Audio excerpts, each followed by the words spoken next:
SSC 27 বছর শিক্ষার্থীরা অর্থাৎ এখন যারা ক্লাস 10-এ আছো তোমরা অনেকেই হয়তো বা স্বপ্ন দেখো যে ফিজিক্সে আমিও 100-তে 100 পাইতে চাই। এই ভিডিওতে আমি 4টা স্টেপ বলবো, যে 4টা স্টেপ যদি ফলো করো তাহলে হাতে যে কয়টা দিনই সময় আছে। এখন আমি বুঝতেছি তোমার প্রি টেস্ট পরীক্ষা শেষ, সামনে টেস্ট আসতেছে, এরপরে এসএসসি, তোমার হাতে অল্প সময়, বাট যতটুকু সময় তোমার হাতে আছে এইটুকু সময় তুমি যদি ইনভেস্ট করো তাহলে তুমি ফিজিক্সে খুব ভালো একটা তোমার প্রিপারেশন নিশ্চিত করতে পারবা। ফিজিক্সে শুধু প্রো না, ফিজিক্সে তুমি প্রো ম্যাক্স হয়ে উঠতে পারবা এই 4টা টিপস ফলো যদি করো। এখন হাতে তো সময় কম, তুমি অলরেডি প্রি টেস্ট শেষ করে ফেলছো, সামনে টেস্ট আছে, এখন তাহলে কি করা যেতে পারে? হাতে তো সময় নেই।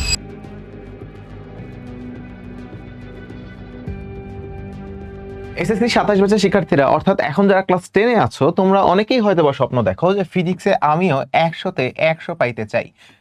রিসেন্টলি এসএসসি রেজাল্ট দিল এবং তুমি দেখছো হয়তো বা যে অনেক রেজাল্টের খারাপ অবস্থা, ভালো অবস্থা। তুমি হয়তো অনেকে দেখছো ফিজিক্সে খারাপ করছে দেখে ভয় পাচ্ছ, আবার অনেকে দেখছো ফিজিক্সের 96, 97, 98 এরকম অনেক কিন্তু রেজাল্ট আমাদের স্টুডেন্টরা করছিল। সো এগুলো দেখে আবার অনেকে মোটিভেটেড হয় যে আমি এরকম নাম্বার পাবো, আবার অনেকে ভয় পায় যে অনেকে তো আবার খারাপও করছে, আবার অনেকে টার্গেট 100-তে 100 পাওয়া। এই ভিডিওতে আমি 4টা স্টেপ বলবো, যে 4টা স্টেপ যদি ফলো করো তাহলে হাতে যে কয়টা দিনই সময় আছে।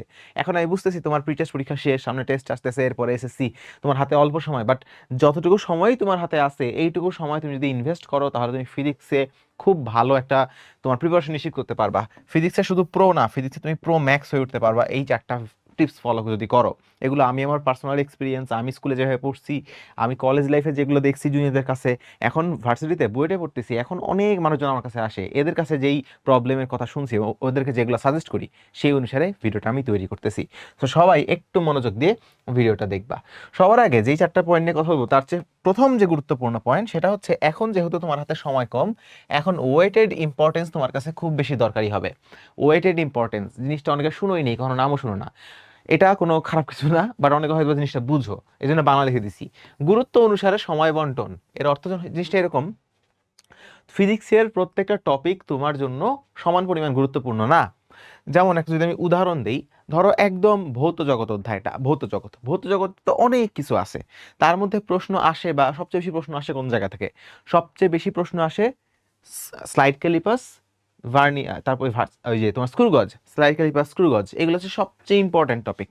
এরপরে হয়তোবা কিছু প্রশ্ন আছে ত্রুটি। তো সবচেয়ে বেশি গুরুত্বপূর্ণ কি? এই যন্ত্রগুলো, স্লাইড ক্যালিপাস আর স্ক্রু গজ। আর দ্বিতীয় সবচেয়ে গুরুত্বপূর্ণ কোনটা? তোমার ত্রুটির অঙ্কগুলো।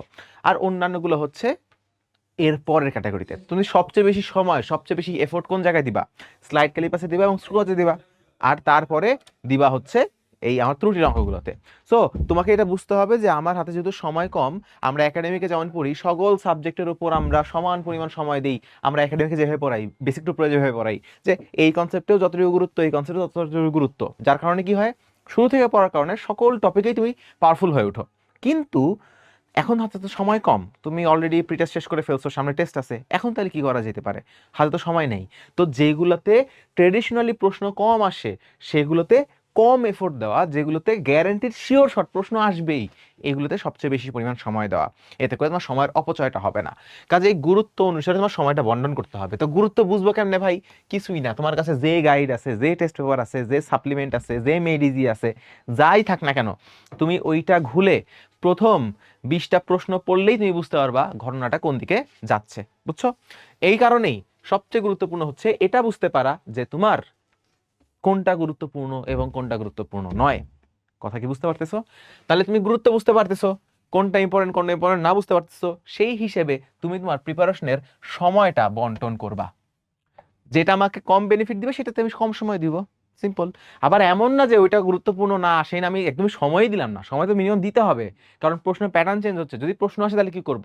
সো প্রশ্ন আসলে আমি অ্যান্সার করতে পারবো, বাট যেখান থেকে প্রশ্ন আসবেই আমি মানে 90% শিওর সেখানে আমি এমনভাবে সময় ব্যয় করব যেন এখানে কোনো ভুলই না হয় আমার। দ্বিতীয়ত, not only boards but also schools. তোমরা জানো যে প্রশ্নের প্যাটার্ন চেঞ্জ হচ্ছে। এসএসসি এসএসসি 24 থেকে পাশের হার কমা শুরু করছে। এসএসসি 24-এ কত ছিল আমার ঠিক মনেও নাই, হয়তো বা 70 বা 68 এরকম ছিল। এসএসসি 25 যখন আসলো, এসএসসি 25 তুমি দেখলে এসএসসি 25 এটা কমে 64 হয়ে গেল, এবং এসএসসি 26 26-এ তুমি দেখলা এটা 62 হয়ে গেল। সো এর প্রাসের হার কমতেছে এবং পোলাপানের মানে নাম্বার উঠানোর টেন্ডেন্সিটা কমে যাচ্ছে, প্রশ্ন আসলে কঠিন হচ্ছে, নাম্বারও বেশি দিচ্ছে না একদম অ্যাকুরেসি ছাড়া। এই জন্যে তোমার শুধু বোর্ড এক্সামের করলেই হবে না, বিগত বছরের বোর্ডের প্রশ্ন সলভ করলেই হবে না, পাশাপাশি তোমার স্কুলের প্রশ্ন অর্থাৎ স্কুলের যেসব টেস্ট পরীক্ষার প্রশ্ন থাকে, যেগুলো টেস্ট পেপারে দেওয়া থাকে, গাইডে দেওয়া থাকে, এগুলোও তোমার সমাধান করতে হবে। কারণ স্কুলের প্রশ্ন তোমরা সবাই বুঝো যে একটু কঠিনের দিকে হয়, এবং এই ক্যাটাগরির প্রশ্নই কিন্তু এখন বোর্ডে করা হচ্ছে। এই জন্য তোমাকে স্কুলের প্রশ্নও সমাধান করতে হবে। এখন ভাই স্কুল তো হাজার হাজার লক্ষ লোক আছে, কয়টা আর করবো? তুমি গাইডে প্রথম দিকে যেগুলো পাও সেগুলো করলেই হবে। এখান থেকে তুমি কমন যে পাবা এমন না, কমন পাওয়ার মানে সম্ভাবনা থেকে তুমি প্রশ্ন করবা না, কমন টমন না, তুমি এগুলো করবা যেন তুমি কঠিন কঠিন প্রবলেম সলভের ক্যাপাবিলিটিটা বাড়াইতে পারো, যেন অলরেডি তোমার কিছু কঠিন প্রশ্ন হ্যান্ডেল করার এক্সপিরিয়েন্স থাকে। বোর্ডে তুমি যদি কঠিন প্রশ্ন দেখো তুমি যেন ভয় পায় না যাও। সো এমন না, আমি তোমাকে কখনোই বলবো না যে তুমি কমন পাবা, ফিজিক্স এমন সাবজেক্ট না যে তুমি হুবহু কমন পাবা। তুমি কমনের আশা নিয়ে না, তুমি এক্সপেরিয়েন্সের জন্য, experience experience problem solving skill, এটার জন্য তুমি এই স্কুলের প্রশ্নগুলো সলভ করবা, যেন বোর্ডে যখন কঠিন প্রশ্ন আসবে, কমন তো পড়ার সম্ভাবনা অনেক কম সেগুলো, কিন্তু তোমার কাছে একটা কনফিডেন্স থাকবে যে না আমি এরকম প্রশ্ন আগেও ট্যাকেল করছি, কঠিন প্রশ্ন আমি আগেও সলভ করছি। হয়তো বা আগে সলভ করতে যায় তুমি আটকে গেছো, সেখান থেকে আবার শিখছো, আবার আটকে গেছো, সেখান থেকে শিখছো, বাট তুমি তো জানো যে তুমি এটা ট্যাকেল করছো, নতুন কিছু না তোমার কাছে। আবার একটা কঠিন প্রশ্ন আছে, ঠিক আছে আবার সলভ করবো, গাইডে তো করছিলাম এগুলো। আবার তোমার স্কিলটাও বাড়বে, যত বেশি তুমি কঠিন কঠিন প্রবলেম সলভ করবা, তুমি আটকে যাবা, তত বেশি তুমি নতুন নতুন প্রসেস শিখতে পারবা, নতুন নতুন ওয়ে বুঝতে পারবা কিভাবে একটা প্রশ্ন সলভ করা যায়, প্রশ্ন যে এভাবেও আসতে পারে, এভাবে আসলে সমাধানে কিভাবে যাইতে হয়, এই নতুন নতুন আইডিয়া তোমার মাথার মধ্যে গ্রো হইতে শুরু করবে। যার ফলে কঠিন প্রশ্ন দেখলেও তুমি, যেহেতু এখন অনেকগুলো আইডিয়া আছে তোমার কাছে, অনেকগুলো প্রসেস তোমার কাছে জানা আছে কঠিন প্রশ্ন সলভের, তুমি কোনো না কোনো প্রসেস দেখবে ঠিক মিলাই ফেলছো। এই জন্যই আমি বলি যে তোমাকে একটু স্কুলের প্রশ্নগুলো যতটুকু পারা যায় 5টা 10টা করে পার চ্যাপ্টার তোমার করে ফেলা দরকার, ঠিক আছে? প্রথম দিকে যেগুলো থাকে সেগুলো করলা যতটুকু সময় কুলায়, সময় তো অনেক কম, সব তো করতে পারবে না, যতটুকু সময় কুলানো যায়, ঠিক আছে? কিছু এক্সপিরিয়েন্স রাখাটা ভালো। এমন না যে সবই করতে হবে নাহলে কমন পাবো না, কমন তুমি 10টা করলেও পাবো না, 100টা করলেও পাবো না, বাট এক্সপিরিয়েন্সটা লাগবে, এই জন্য যতটুকু করা যায় করবা। দেখো এরপরে সেকেন্ড, এটা আমার কাছে মনে হয় সবচেয়ে ইউনিক, এবং তোমরা হয়তো বা এটা নিয়ে খুব একটা মাথা ঘামাও না, daily weekly and monthly practice revision. কথা হচ্ছে তুমি যখন শুরু থেকে পড়াশোনা করো, যেমন বেসিক টু প্রো যেমন পড়াশোনা করানো হয় আমাদেরকে, কিংবা তোমরা যখন শুরু থেকে কোনো কোচিংয়ে পড়াশোনা করো, নিজে থেকে পড়াশোনা করো সেই 9 থেকে, তখন সারা বছর ধরে 1 বছর 2 বছর ধরে একই টপিক বারবার পড়তে পড়তে পড়তে পড়তে তোমার সব কিছু মুখস্থ হয়ে যায়, একই টাইপের অঙ্ক অনেকবার ধরে করা হয়, তোমার রিভিশনের তেমন একটা প্রয়োজন হয় না, কারণ প্যাসিভলি রিভিশন হয়। তুমি একই অঙ্ক কয়েকবার কয়েকবার করে করতেছো, একই সূত্র বিভিন্ন অঙ্কে ইউজ করতেছো 2 বছর ধরে, যার ফলে ওই সূত্রটা অটোমেটিক তোমার মাথার মধ্যে সেট হয়ে যায়, তোমার আলাদা করে রিভিশন দিতে হয় না ফিজিক্সের ক্ষেত্রে। তোমার কি মনে হয় যে এফ ইকুয়ালস টু এম এ এই সূত্র তোমার রিভিশন দেওয়া লাগবে? কখন কি মনে হয়েছে f equals to m into কত জানি ছিল? তুমি জানো f equals to m a কেন? কারণ তুমি এটা এতবার ইউজ করছো, এতবার মুখে মুখে বলছো, তুমি মুখস্থ হয়ে গেছে যে force equals to mass into acceleration, বল সমান সমান ভর গুণন ত্বরণ, এটা তো মুখস্থ হয়ে গেছে, তোমার মাথার মধ্যে সেট হয়ে গেছে। তুমি এটার উপর মিনিমাম 100টা অঙ্ক তুমি করছো আমি জানি, এই কারণে এটা তুমি ভুলো না। কিন্তু যখন তুমি পরীক্ষার এই 4 মাস 5 মাস 6 মাস 7 মাস আগে তুমি পড়াশোনা শুরু করবা, তোমার আগে যদি গ্যাপ থাকে, তাহলে এই যে বড় সময় ধরে এই সূত্রটা তুমি যে অনেকবার অঙ্কগুলা করবা, অনেকবার তোমার যে সূত্রের সাথে দেখা হবে, প্যাসিভলি মনে থাকবে, এইটার সম্ভাবনা খুবই কম। যার কারণে দেখা যায় লাস্ট মোমেন্টে যারা রিভিশন কোর্স থেকে পড়াশোনা করে, কিংবা পরীক্ষার আগে ওয়ান শট করে পরীক্ষা দিতে যায়, তারা পরীক্ষায় কমন পাইলেও লিখতে পারে না, কারণ সে ম্যাক্সিমাম জিনিসই ভুলে যায়, মাথা কাজ করে না, মাথায় অর্ধেক অর্ধেক মনে পড়ে, সূত্র মনে হয় যে ঠিক আছে কিন্তু সে হয়তো ভুল সূত্র লিখে দিয়ে করে আসছে। এই কারণেই তোমার রিভিশনটা খুবই দরকার। সো তুমি ডেইলি উইকলি আর মান্থলি রিভিশন দিবা, এটা হবে প্র্যাকটিস রিভিশন। মানে তুমি সূত্র পড়বা না, ওই সূত্রে একটা অঙ্ক করবা। সূত্র একবার পড়ার চেয়ে ওই সূত্র দিয়ে একটা অঙ্ক করা 100 টাইমস বেটার। একটা সূত্র 100 বার পড়লে যতটুকু সুন্দর মাথায় মনে থাকবে, একটা ছোট অঙ্ক করলেই ওই সূত্র সেম পরিমাণে তোমার মাথায় মনে থাকবে। এই জন্য সবসময় চেষ্টা করবা যে একটা ফিজিক্সে যখন চ্যাপ্টার তুমি রিভিশন দিবা, জাস্ট সূত্রগুলো উল্টায় ফেললাম এমন না। রিভিশন করা মানে ওই চ্যাপ্টার থেকে কিছু অঙ্ক প্র্যাকটিস করার চেষ্টা করবা, সবগুলো কনসেপ্ট থেকে, যেন সকল কনসেপ্টের সকল সূত্র তুমি নিজে হাতে কলমে একবার করে অঙ্ক করে ফেলছো, তাহলে তুমি কখনোই ওটা ভুলবা না, ঠিক আছে? এখন ডেইলি উইকলি মান্থলি মানে কি? এতদিন তো ডেইলি এক্সাম শুনছি, মান্থলি এক্সাম শুনছি, উইকলি এক্সাম শুনছি, উইকলি মান্থলি ডেইলি রিভিশন আবার কেমনে দেয়? তুমি প্রত্যেকদিন রাতে ঘুমাইতে যাওয়ার আগে দেখো ডেইলিটা কেমনে দেয় দেখো, প্রত্যেকদিন রাতে ঘুমাইতে যাওয়ার আগে, এখন প্রত্যেকদিন রাতে ঘুমাইতে যাওয়ার আগে তো আর তুমি সারাদিনের সকল সূত্রের অঙ্ক করতে পারবা না। তুমি ওই দিনই ধরো আমি আজকে দুপুর থেকে রাত 10টা পর্যন্ত পড়ছি, ফিজিক্স পড়ছি, কেমিস্ট্রি পড়ছি, অনেক কিছুই পড়ছি।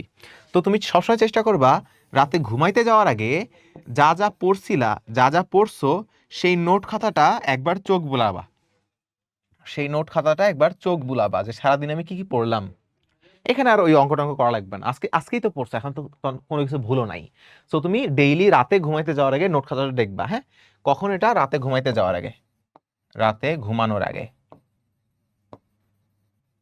কেন জানো? কারণ ঘুমাইতে যাওয়ার আগে তুমি যখন এই ফিজিক্সের, কেমিস্ট্রির, ম্যাথের, বাংলা, ইংলিশের এই জিনিসগুলো রিভিশন দিয়ে যাবা, সারা রাত ধরে তোমার মাথার মধ্যে খুব সুন্দরভাবে সেগুলো প্রসেস হতে থাকবে, স্টোর হতে থাকবে, স্মৃতিশক্তি বৃদ্ধি পাবে। এরপরে সপ্তাহ শেষে তুমি দেখবা যে তুমি কি কি জিনিসপত্র পড়ছিলে, সেগুলো সপ্তাহ শেষে একটা দিন, যেমন শুক্রবার হতে পারে, বৃহস্পতিবার হতে পারে, শনিবার হতে পারে, তুমি সারা সপ্তাহের জিনিস একবার করে রিভিশন দিয়ে দিবা। এখন ফিজিক্সের ক্ষেত্রে আমি বলতেছি তোমাকে প্র্যাকটিস রিভিশন দিতে হবে। অর্থাৎ সপ্তাহ শেষে দেখবা যে এই সপ্তাহে আমার কোন কোন চ্যাপ্টার হয়েছে, তাহলে এই চ্যাপ্টারের বা যদি কোনো টপিকও হয়ে থাকে, যদি একটা চ্যাপ্টারও হয়ে থাকে বা একটা চ্যাপ্টারের অর্ধেকও হয়ে থাকে, যতটুকুই হয়েছে ওই সপ্তাহে ততটুকুই চেষ্টা করবা যে এইখান থেকে আমি 10টা অঙ্ক করে দেখি, সবগুলো কনসেপ্টের একটা করে অঙ্ক আমি নিজে হাতে করে সলভ করি, যেন আমার মাথার মধ্যে সবকিছু রিভিশন হয়ে যায়। আবার যদি এমন হয় যে এই সপ্তাহে ফিজিক্স পড়ার সময় তুমি কোনো একটা অঙ্ক ভুল করছো, কোনো একটা অঙ্কে আটকে গেছো, কোনো একটা অঙ্ক কঠিন মনে হয়েছে, সেগুলো তুমি বইয়ে দাগায় রাখছো, বইয়ে মার্ক করে রাখছো যে এই যে গোল্লা, এই অঙ্কটা আমার কাছে কঠিন মনে হয়েছে, এই অঙ্কটা আমি ভুল করছি। এই যে দাগানো অঙ্কগুলো, এগুলো একবার রাফে করে ফেলবার প্র্যাকটিস করবা সপ্তাহ শেষে, যেন ওইগুলো রিভিশন হয়ে যায়, অঙ্কের প্রসেসটাও রিভিশন হয়ে যায়, পুরো চ্যাপ্টারটাই তোমার এভাবে রিভিশন হয়ে যাবে। তাহলে দেখো তুমি প্রত্যেকদিন রাতে ঘুমাইতে যাওয়ার আগে একটা পড়া রিভিশন দিছো, ওই সেম পড়া সপ্তাহ শেষে আরেকবার রিভিশন দিছো, তোমার একটা পড়া থ্রু আউট দ্য জার্নি 2বার রিভিশন হয়ে গেছে অলরেডি। এবং মাস শেষে 2 দিন 3 দিন মিলায় পুরা মাসের পড়াটা একবার রিভিশন দিবা। সময় লাগবে না, কারণ মাস শেষে যেগুলো রিভিশন দিবা প্রত্যেকটা পড়া তো তুমি ওই দিন রাতে একবার রিভিশন দিছো, প্রত্যেক সপ্তাহ শেষে একবার করে রিভিশন দিছো। মাস শেষে যে পড়াগুলো থাকবে সেগুলো অলরেডি তোমার 2বার রিভিশন দেওয়া আছে, ওইটা তোমার রিভিশন দিতে একদমই সময় লাগবে না, রোবটের মতো খালি বই উল্টালেই রিভিশন হয়ে যাবে। বুঝছো? সো এটাও তোমার আসলে এত অঙ্ক তো করতে পারবে না, সারা মাসের অঙ্ক তো আর এক মাসে 1 দিন বা 2 দিনে করতে পারবা না। এটাও তুমি চোখ বুলাবা, খালি এখানে তুমি চোখ বুলাবা। সো ডেইলি রাতে ঘুমাইতে যাওয়ার আগে নোট খাতাতে চোখ বুলাবা, তারপরে ঘুমাবা, ব্রেনের মধ্যে স্টোর হবে জিনিসগুলো। সপ্তাহ শেষে তুমি দেখবে অনেক কিছুই ভুলে গেছো, তুমি কয়েকটা অঙ্ক করবা প্রত্যেকটা টপিকের মধ্যে থেকে, প্রত্যেকটা টাইপের মধ্যে থেকে, প্রত্যেকটা কনসেপ্টের মধ্যে থেকে, যেগুলো কঠিন লাগছে সিকিউ, এমসিকিউ, এসকিউ, সেগুলো একটু প্র্যাকটিস করবা, না দেখে অবশ্যই। তাহলে দেখবা উইকলির পড়াটা তোমার মাথার মধ্যে সুন্দর মতো স্টোর হয়ে গেছে। মাস শেষে একবার খাতা উল্টালেই তোমার দেখবা ওই পড়া পার্মানেন্টলি কবরে যাওয়ার আগ পর্যন্ত মাথার মধ্যে স্টোর। ঠিক আছে? বেশি বলছি, কবরে যাওয়ার আগ পর্যন্ত না, কয়েক বছর স্টোর থাকবে আর কি। ভুলবা না, ওইটা পরীক্ষার হলে যাই দেখবে ভুলে যাচ্ছ, এমন হবে না। এবং last but not the least, ভুল করা, হতাশ হওয়া, আরো ভুল করা, এই সাইকেল থেকে বের হয়ে এই সাইকেলে ঢুকাই যাবে না তোমাদের। এই সাইকেলে থাকো, তোমরা একটা অঙ্ক করতে যাই ভুল করো, অনেকে আমাকে বলে ভাই ফিজিক্স করতে গেলে আমার ভুল হয়, ফিজিক্সে আমি আটকে যাই, গাইডে অঙ্ক করতে গেলে আমার আটকে যায়। আটকে যাওয়াটা স্বাভাবিক, ভুল সবাই করে, আমরাও করছি। আমি যখন কথা বলতেছি আমার এসএসসিতে ভালো রেজাল্ট ছিল, আমার এইচএসসিতে ভালো রেজাল্ট ছিল, আমার অ্যাডমিশনে ভালো রেজাল্ট ছিল, আমি বুয়েটে চান্স পাইছি, মেডিকেলে চান্স পাইছি, তোমার কি মনে হয়েছে এগুলো এমনি এমনি হয়েছে? আমি কখনো জীবনে ভুল করি নাই। গাইডে, টেস্ট পেপারে, অ্যাডমিশনের গাইডে আমি যে অঙ্ক ভুল করছি তোমার হিসাবের মধ্যেও নাই, তুমি এর ইমাজিনও করতে পারবা না। বাট এই ভুল করার পর তুমি কোন সাইকেলে ঢুকতেছো এটা হচ্ছে ইম্পর্টেন্ট। যদি এমন হয় যে ভুল করতেছো, হতাশ হয়ে গেলা যে ভাই আমার দিয়ে তো হচ্ছে না, এই হতাশার কারণে আরো তুমি ভুল করবা। এখানে না, আমরা কোন সাইকেল ফলো করতাম, আমরা ভুল করতাম এবং এরপরে দেখতাম যে আরে শালা এটা ভুল হইলো কেন, কোথায় ভুল করছি, সূত্র ভুল হয়েছে নাকি প্রশ্ন উঠাতে ভুল হয়েছে, নাকি প্রশ্নের টপিক ধরতে ভুল হয়েছে, নাকি কনসেপ্ট আমি বুঝি নাই, কোন কারণে এখানে ভুল হয়েছে। যেমন দেখলাম ও আচ্ছা, এখানে তো এই সূত্রটা ইউজ করা যায় না, এই সূত্রের তো সীমাবদ্ধতা ছিল, ও আচ্ছা তার মানে এখানে এই সূত্রটা ইউজ করা যায় না, আমি ওখানে ইউজ করতে পারবো, এখানে এই সূত্র ইউজ করতে হবে। তাহলে দেখতে হবে যে আচ্ছা এরপর থেকে যতবার এই টাইপের অঙ্ক আসবে আমি এখানে সঠিক সূত্রটা যেন ইউজ করতে পারি। সো কোন জায়গায় ভুল হয়েছে বোঝা এবং সেই ভুলটা ঠিক করা, নিজের যেই কারণে ভুলটা হয়েছে ওই কারণটা ঠিক করা। কনসেপ্ট হয়তো আমার ঘাটতি ছিল, আমি হয়তো কনসেপ্টটা ভালো বুঝতাম না, এই কারণে আমি ভুল করছি, কনসেপ্টটা আবার ভালো মতো পড়ে ফেলা, যেন পরবর্তীতে ওই কনসেপ্টটা আর ভুল না হয়। ঠিক আছে? তাহলে দেখবা পরবর্তী থেকে তোমার ভুলটা অনেক কমে যাবে এবং পরীক্ষায়ও তোমার ভুল কম হবে। এবং তুমি ফিজিক্সের একটা প্রোডিজি হয়ে উঠবে ইনশাল্লাহ।